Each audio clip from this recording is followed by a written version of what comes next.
하나님이 노아와 그와 함께한 아들들에게 말씀하여 이르시되 내가 내 언약을 너희와 너희 후손과 너희와 함께한 모든 생물 곧 너희와 함께한 새와 가축과 땅의 모든 생물에게 세우리니 방주에서 나온 모든 것 곧 땅의 모든 짐승에게니라.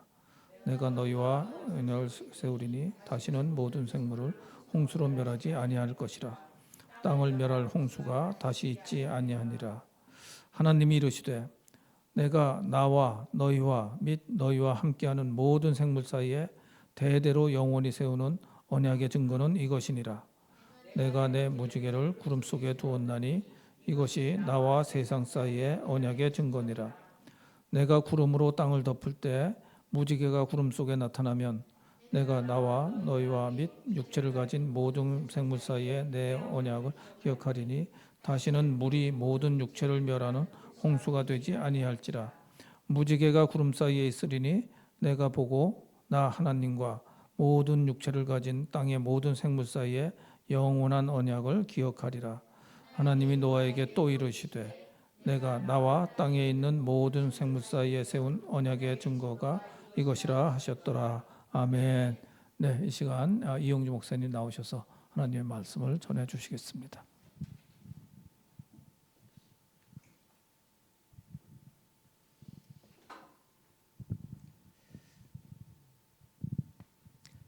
교회를 축복합니다. 하나님께서 충만히 거하시고 날마다 하나님의 얼굴빛을 비추시고 이 교회를 드나드는 모든 영혼들을 충만케 하시기를 축복합니다. 마지막 때 너희가 믿음을 보겠느냐 말씀하셨는데 하나님께 굶주린 작은 무리들이 모여서 하나님을 갈망하는 이 시간이 아름다워 보여요. 축복합니다. 비가 그친 뒤에 공기는 냄새부터 다릅니다. 폭풍이 핥히고 간 자리에 젖은 흙 냄새가 짙게 올라오지요. 물기를 머금은 대지는 무겁게 가라앉아 있습니다. 하늘은 여전히 멍든 듯 회색이지만 찢어진 구름 사이로 햇빛이 들어오는 순간 우리는 문득 하늘 한편에 걸린 투명한 세계띠를 보게 됩니다. 무지개입니다. 사람들은 본능적으로 걸음을 멈추죠. 아이들도 또 어른도 그 순간만큼은 말을 줄입니다. 굳이 설명하지 않아도 그 장면이 주는 평온함이 있어요. 폭풍 속에서 긴장하던 마음을 누군가 조용히 무장해제시키는 것처럼 그렇게 풀어주죠. 무지개는 아치형 다리처럼 생겼어요. 하늘과 땅 사이에 걸려 있죠. 그런데 정점은 하늘을 향하고 두 끝은 땅을 딛고 서 있는 것 같아요. 갈라졌던 하늘과 땅을 다시 잇는 그런 하나님의 손길처럼 보이기도 하는 거죠. 절망하던 인간의 이마 위에 하나님께서 얹어주시는 그런 희망의 면류관 같기도 해요. 몇 분 전까지만 해도 마음속에는 사람들 사이에 염려와 질문이 가득했을 수 있어요. 이 비는 도대체 언제 끝나는 거지? 더 큰 게 오면 어떻게 되는 걸까? 무지개는 소리 없이 대답하는 거예요. 이제는 끝났다. 무지개는 단지 광학적인 아름다움이 아니죠. 폭풍을 통과해서 살아남은 사람들이 비로소 숨을 고르는 그런 안도감이에요. 오늘 본문은 창세기 9장 바로 그 안도감의 기원을 우리에게 보여줍니다. 홍수 이후에도 여전히 죄로 흔들리는 세상 가운데 하나님은 보존의 은혜를 선언하시는 거죠. 무지개를 언약의 표로 보여주시는 거예요. 다시는 홍수로 땅을 멸하지 않겠다 이렇게 약속을 하십니다. 하나님은 심판의 활을 거두어서 세상을 붙드시는 거죠. 이 언약은 성경 전체의 빛 아래에서 보면은 마침내 골고다의 십자가로 이어집니다. 거기서 하나님은 진노를 없애버리시는 분이 아니라 의로움을 잃지 않으시면서도 친히 감당하시는 분이심을 드러내는 겁니다. 그래서 오늘 설교는 이 한 문장을 붙드는 거예요. 하나님은 무지개로 이 세상을 붙드시고 십자가로 죄의 값을 감당하셨다. 그러므로 우리도 두려움과 정죄의 활을 내려놓고 화평의 증인으로 살아갈 수 있는 겁니다. 성경의 세계로 한번 들어가 볼게요. 홍수가 끝났습니다. 방주는 아라랏산에 멈췄고 물은 빠졌으며 새 세상이 열린 거예요. 그런데 노아의 가족이 방주문을 열고 나왔을 때 마주한 세상은 에덴 동산하고는 달랐죠. 그런 낙원처럼 보이는 세상이 아니었어요. 축축하게 젖어 있었고 또 섬뜩할 만큼 고요했을 수도 있어요. 수많은 생명의 죽음이 스며 있는 그런 거대한 무덤 같은 땅이었을 수 있습니다. 그들이 어떤 감정을 느꼈을까요? 아마도 해방감보다는 외상 또는 트라우마에 가까운 그런 두려움이었을 거예요. 왜냐하면 그들이 겪은 것은 단순한 폭우가 아니었죠. 세상이 창조 이전으로 마치 되감아지는 듯한 그런 순간이었을 거예요. 창조의 질서가 풀려서 혼돈으로 돌아가는 그런 경험을 그들은 했던 겁니다. 창세기 7장은 이전에 홍수의 시작을 이렇게 기록하죠. 큰 기품의 샘들이 터지며 하늘의 창문이 열렸다. 이렇게 7장 11절에 기록하고 있어요. 그런데 창세기 1장은 하나님의 창조를 또 이렇게 기록하죠. 궁창 아래의 물과 궁창 위의 물로 나누고 또 천하의 물을 한 곳으로 모아서 묻히 드러나게 하시고, 그래서 바다와 땅의 경계를 세우셨잖아요. 창세기 1장에 하나님이 창조하신 생명체들이 거주 가능한 세계를 하나님께서 친히 만드신 거예요. 그런데 홍수는 이 모든 경계가 무너지는 사건이에요. 하늘에 물이 쏟아지고 땅 아래 물이 터지는 거예요. 정돈된 세계가 다시 혼돈의 세계로 돌아가는 겁니다. 그래서 창조 이전의 세계, 혼돈하고 공허하고 흑암이 깊음 위에 있던 그런 자리로 세상이 마치 되돌려지는 것 같은 그런 상황인 겁니다. 노아의 가족이 두려워한 것은 단지 물이 무섭다는 수준이 아니었을지 몰라요. 질서가 무너지는 소리, 세상이 더 이상 안전한 집이 아니라는 생각들, 다시 깊은 혼돈이 되어버리는 그런 아주 원초적인 공포가 그들의 몸을 압도했을 거예요. 그래서 구름이 조금만 두꺼워져도 또 빗소리가 조금만 거칠어져도 심장이 내려앉았을 수 있어요. 또 다시 시작되는 것이 아닐까. 더 근본적인 절망은 환경이 아니라 사람에게 있었습니다. 홍수의 물은 세상의 모든 더러움을 다 썰어버렸죠. 하지만 아담의 후예인 인간의 체질 깊숙이 박혀있는 그 죄성까지는 씻어내지 못했던 거예요. 하나님은 홍수 직후에 인류를 보시면서 이렇게 진단하세요. 사람의 마음이 계획하는 바가 어려서부터 악함이라. 죄는 단지 겉에 묻은 얼룩이 아닙니다. 우리 속에 스며든 본성인 거죠. 악한 자들은 사라졌지만 방주에서 내린 의인 노아의 마음 속에도 죄의 씨앗은 생생하게 살아 있었던 거예요. 그러니까 세상은 새로워 보이지만 여전히 위태로운 겁니다. 죄는 우리 안에 있고 하나님의 공의는 시퍼렇게 살아 있는 거예요. 언제 다시 이 역창조의 심판이 임해도 이상하지 않은 세계, 이것이 홍수 이후에 인류가 마주한 그런 실존적인 두려움이었던 거죠. 바로 여기서 복음의 놀라움이 드러납니다. 하나님은 노아의 이 근원적인 불안을 꾸짖지 않으세요. 믿음이 없다 이렇게 몰아세우지 않으세요. 대신 하나님은 노아 가족의 그 두려움 위에 언약을 얹으십니다.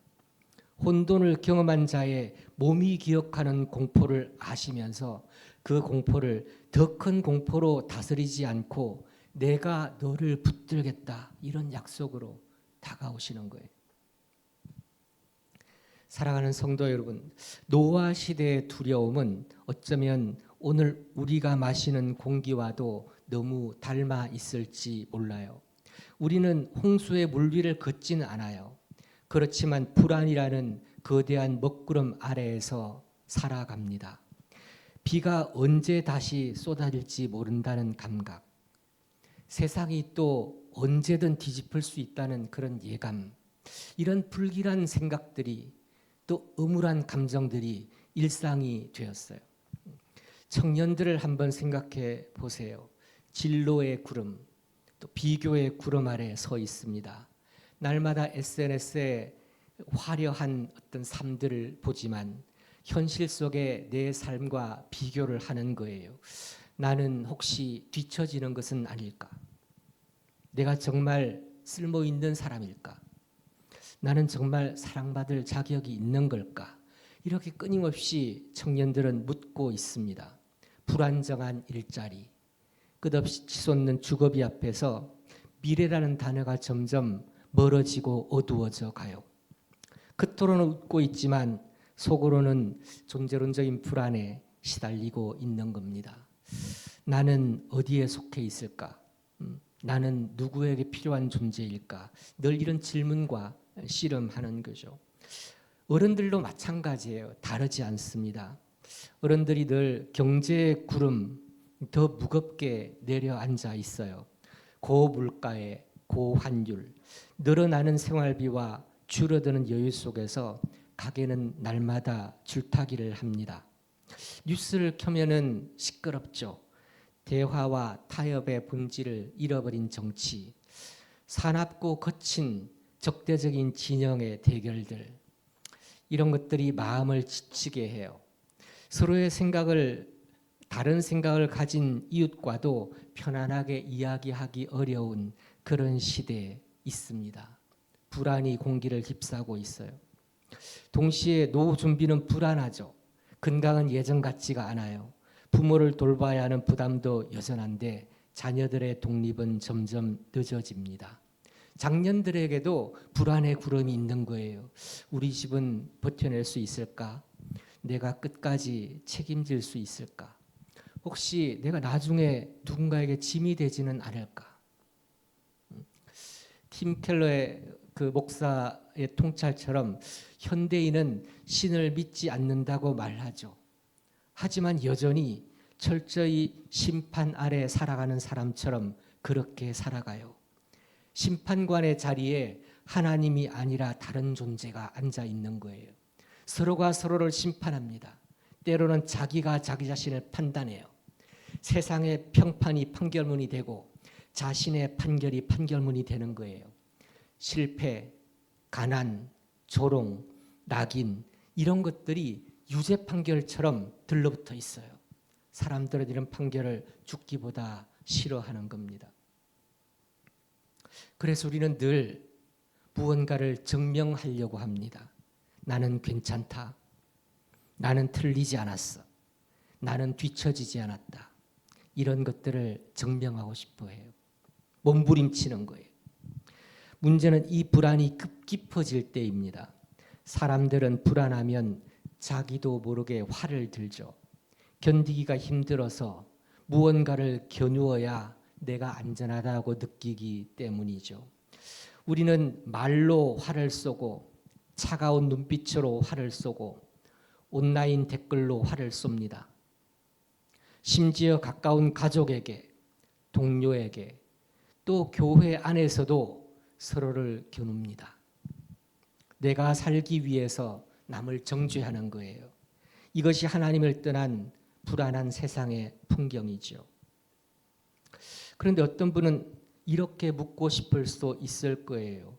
아니, 홍수, 하나님의 진노라는 말이 부쩍 불편합니다. 아니, 사랑의 하나님이라면 왜 진노하시는 걸까요? 그런 질문이 충분히 이해할 수 있죠.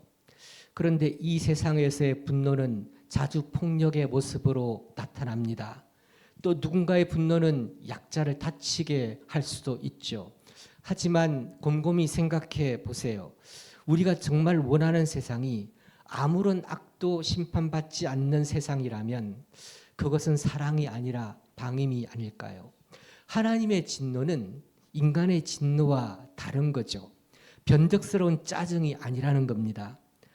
악이 사랑하는 것을 파괴할 때 하나님께서 창조하시고 보시기에 참 좋았더라 라고 하는 세상을 악인들이 파괴할 때 나타나는 하나님의 거룩한 반응인 것입니다. 바로 여기서 하나님의 딜레마가 생기는 거죠. 하나님은 죄를 심판하셔야 하는 것입니다. 그렇지만 동시에 하나님은 세상을 사랑하시는 거죠. 공의만 있다면 우리가 무너지겠죠. 우리가 하나님의 공의 앞에서 어떻게 살 수 있을까요? 또 사랑만 있다면 그런 세상이 살아남을 수가 있을까요? 모든 것을 방임하는 그 세상은 무질서가 난무할 것입니다. 하나님은 이러한 긴장을 어떻게 푸시는 걸까요? 더 큰 공포로 우리를 다스리는 것일까요? 더 날카로운 활을 들어서 우리를 위협하시는 것일까요? 그렇지 않습니다. 하나님은 폭풍 뒤에 칼을 갈지 않으세요. 하나님은 심판 뒤에 그분의 언약을 세우십니다. 이 언약은 인간의 결심이 아니고 하나님의 선언으로 시작돼요. 11절에 보면 내가 너희와 언약을 세우리니 다시는 모든 생물을 홍수로 멸하지 않으리라. 이 언약에서 이 본문에서 계속 반복되는 단어가 있어요. 내가요, 내가. 내가 세울 거야. 내가 보존할 거야. 내가 기억할 거야. 이 언약은 우리의 자격이나 결심, 우리의 어떠함에 근거하지 않습니다. 하나님의 일방적인 맹세예요. 그리고 은혜의 범위는 노아의 가족뿐만이 아니라 모든 생물, 온 땅입니다. 하나님은 당신을 믿는 자들만이 아니라 아직 당신을 모르는 사람들까지도 오늘 숨쉬게 하시고 먹이시고 또 계절을 순환시키세요. 이것이 우리가 말하는 보존의 은혜, 일반 은총입니다. 하나님이 그 보존의 증거로 그 언약의 표로 무지개를 주세요. 히브리어로 무지개를 뜻하는 단어는 무지개뿐만 아니라 활을 뜻하기도 해요. 한번 상상을 해보세요. 심판의 폭풍이 지나간 하늘에 하나님이 마치 활을 내려놓고 거꾸로 걸어놓은 듯한 그런 표가 떠 있는 거예요. 무지개를 보면 거꾸로 걸린 활과 똑같은 모습입니다. 더 이상 이 세계를 홍수로 끈짝내지 않겠다는 선언, 혼돈이 다시 덮치지 않도록 창조의 무대를 그분의 손으로 붙드시겠다는 그런 약속이에요. 무지개는 자연의 장식이 아닙니다. 하나님께서 세상을 보존하시기 위해서 자발적으로 당신의 심판을 유보하시는 화평의 표인 것입니다. 그리고 본문이 주는 가장 깊은 위로는 이것입니다. 13절과 16절에 보면 내가 내 무지개를 구름 속에 두었나니 내가 보고 기억하리라. 성도 여러분, 무지개는 우리가 보고 마음을 다잡으라고 주신 그런 표이기도 해요. 하지만 근본적으로 하나님이 보시고 하나님이 기억하시기 위한 그런 표라는 것입니다. 우리가 약해져서 때로는 기도를 놓치고 때로는 묵상을 건너뛰고 때로는 불안이 덮쳐서 우리 마음속에 있는 약속이 흐릿해질 때에도 하나님 이렇게 말씀하세요. 내가 기억하겠다. 내가 내 약속을 기억하겠다. 우리의 생명과 세계의 지속은 우리의 의지력과 우리의 그럴듯한 시스템과 우리의 완벽한 법률이 붙잡고 있는 게 아니에요. 하나님의 신실하신 약속과 전능자의 손길이 이 세계를 붙들고 계시는 겁니다. 그렇지만 여기서 우리는 한 가지 질문이 남아요. 하나님이 심판의 활을 거두어서 세상을 보존하신다면 죄는 어떻게 되는 걸까? 홍수는 멈췄지만 죄는 사라지지 않았습니다. 하나님이 의로우시다면 죄를 그냥 덮어둘 수는 없는 거죠. 그렇다면 하나님은 죄와 진노를 어떻게 다루시는 걸까?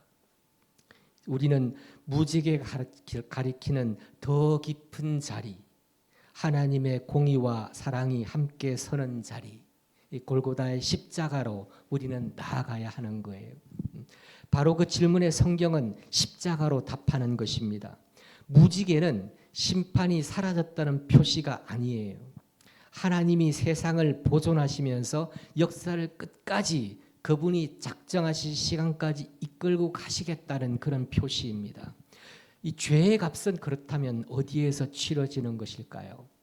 하나님은 공의를 포기하지 않으시면서도 죄인을 포기하지 않은 방식으로 십자가에서 이 답을 드러내시는 것입니다. 무지개는 심판을 유예하는 표시이죠. 하지만 십자가는 심판을 해결하는 자리입니다. 사실은 종말의 때에 있을 그 심판이 앞당겨진 거죠. 종말의 때에 열릴 그 심판정이 골고다에서 앞당겨 열린 것입니다.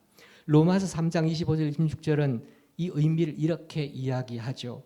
하나님께서 예수 그리스도를 화목제물로 세우셨고 그 피로써 하나님의 의로우심을 나타내셨다. 이렇게 이야기를 해요. 바울은 특히 전에 지은 죄를 간과하셨다. 이렇게 표현을 하죠. 하나님은 정말 오래 참으셨습니다. 그렇지만 그 참으심은 죄를 대수롭게 여기지 않으시는 그런 무관심이 아니에요. 심판을 유예한다는 것은 하나님의 방임이 아니라는 거죠. 하나님은 죄를 심각하게 여기셨고 그래서 그 값을 치르신 것입니다. 십자가에서 하나님은 진노를 폐기하지 않으신 거예요. 하나님은 진노의 무게를 친히 감당하시는 방식으로 해결하신 것입니다. 그래서 복음은 두 가지를 동시에 이야기할 수 있는 거예요. 하나님은 의로우십니다. 그래서 죄는 반드시 다뤄져야 하는 것이죠. 하나님은 사랑이십니다. 그래서 죄인은 포기하지 않으시는 거죠. 그래서 우리는 이렇게 고백할 수 있어요. 오늘 본문을 가지고 무지개는 말합니다.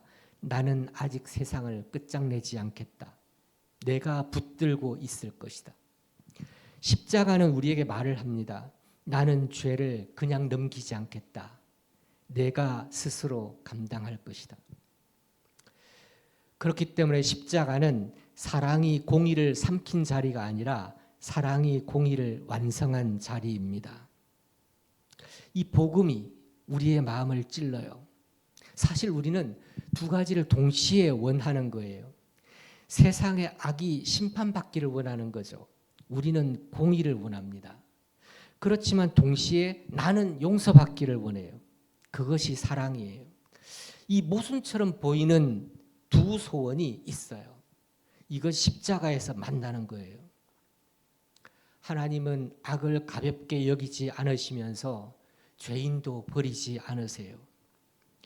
그래서 십자가 앞에서 우리는 더 이상 세상의 평판이 내리는 판결에 목숨을 걸지 않아도 되는 거예요.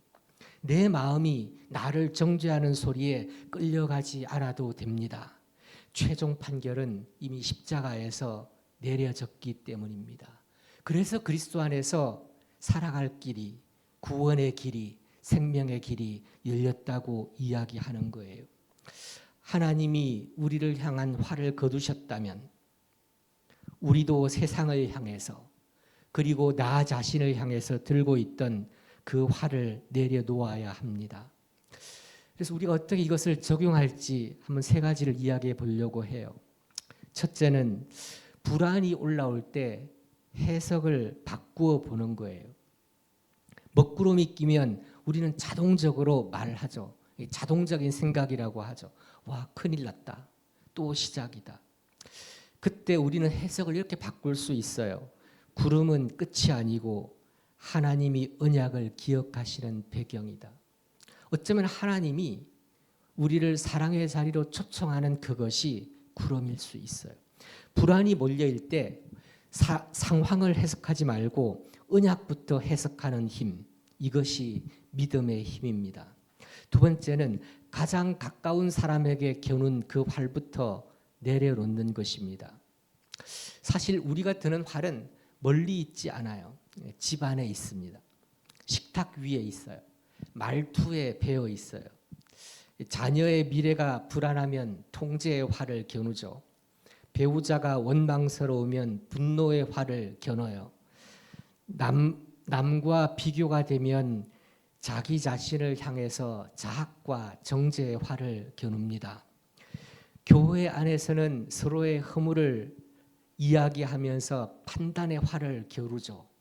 이 모든 것들을 하나씩 내려놓는 겁니다. 사실 이 활을 내려놓는 순간 이 땅에 있는 내 삶에서 하나님의 나라가 임하는 것이죠. 세 번째는 화평의 습관을 작은 것이라도 시작하는 겁니다. 사실 이 화평은 감정이 아니라 훈련이죠. 먼저 용서하고 또 용서를 구할 수 있는 그런 용기들, 또 상대의 말을 끝까지 경청할 수 있는 그런 수용, 또 오늘 만나는 어떤 한 사람이라도 따뜻한 시선으로 바라보는 것, 또 밝은 미소로 얼굴을 대하는 것, 이런 것들이 다 사실은 화평의 습관을 실행하는 것입니다. 우리는 폭풍을 없앨 수는 없어요. 하지만 폭풍 속에서도 화를 내려놓는 삶을 살 수 있는 겁니다. 우리가 통제자가 아니라는 사실은 불안하긴 하지만 절망이 아니라 해방이에요. 생각해 보세요. 우리가 통제할 수 있는 것이 무엇입니까? 하지만 전능자 하나님께서 언약으로 세상을 붙드시고 또 십자가로 우리를 붙드시는 거예요. 그러니까 두려움의 방식이 아니라 화평의 방식으로 우리가 살아갈 수 있는 겁니다. 구름이 인생에서 몰려올 때마다 무지개를 기억하십시다. 정죄가 우리의 삶에서 구름처럼 밀려올 때마다 십자가를 기억하십시다. 그 기억을 들고 세상에 나아갑시다. 하나님의 긍휼, 하나님의 신실하심, 성경 곳곳에 새겨져 있는 하나님의 언약을 기억하는 힘, 이것이 믿음의 힘입니다. 사랑하는 성도 여러분, 말씀을 맺으려고 해요. 홍수 뒤의 고요 속에서 노아 가족은 생각했을 거예요. 혼돈이 다시 덮칠지도 몰라. 이런 원초적인 두려움이 있었죠. 하나님은 두려움을 더 큰 공포로 다스리지 않으세요. 무지개로 보존의 언약을 세우십니다. 그 언약은 십자가에서 죄의 값을 담당하시는 사랑으로 해결되어서 우리를 더 이상 정죄의 활이 아니고 화평의 삶으로 부르신 겁니다. 먼 훗날에 이사야 선지자가 노아의 언약을 정확히 해석하세요. 그리고 이렇게 선포합니다. 54장 10절에서 산들이 떠나며 언덕들은 옮겨질지라도 나의 자비는 내게서 떠나지 아니하며 나의 화평의 언약은 흔들리지 아니하리라. 살다가 보면 산이 옮겨지는 것 같은 날이 있습니다. 내가 위태위태하게 의지했던 모든 기반이 송두리째 흔들리는 것 같은 그런 날이 있어요. 경제가 흔들리고 관계가 흔들리고 또 건강이 흔들리고 마음의 평정이 흔들리는 날이 있습니다. 그때 하나님의 언약을 기억하십시다. 나의 화평의 언약은 흔들리지 않는다. 내가 보고 기억할 거다. 예배당 문을 나서면서 하늘을 보십시다. 혹시 먹구름이 끼어 있어도 두려워하지 마십시다. 구름이 우리에게는 불안의 신호일지 몰라요. 하지만 하나님께서는 그분 스스로 행하신 언약을 다시 기억하시는 자리입니다. 무지개는 말하죠. 아직 끝나지 않았다. 내가 세상을 끝까지 붙들 거다. 십자가는 말합니다.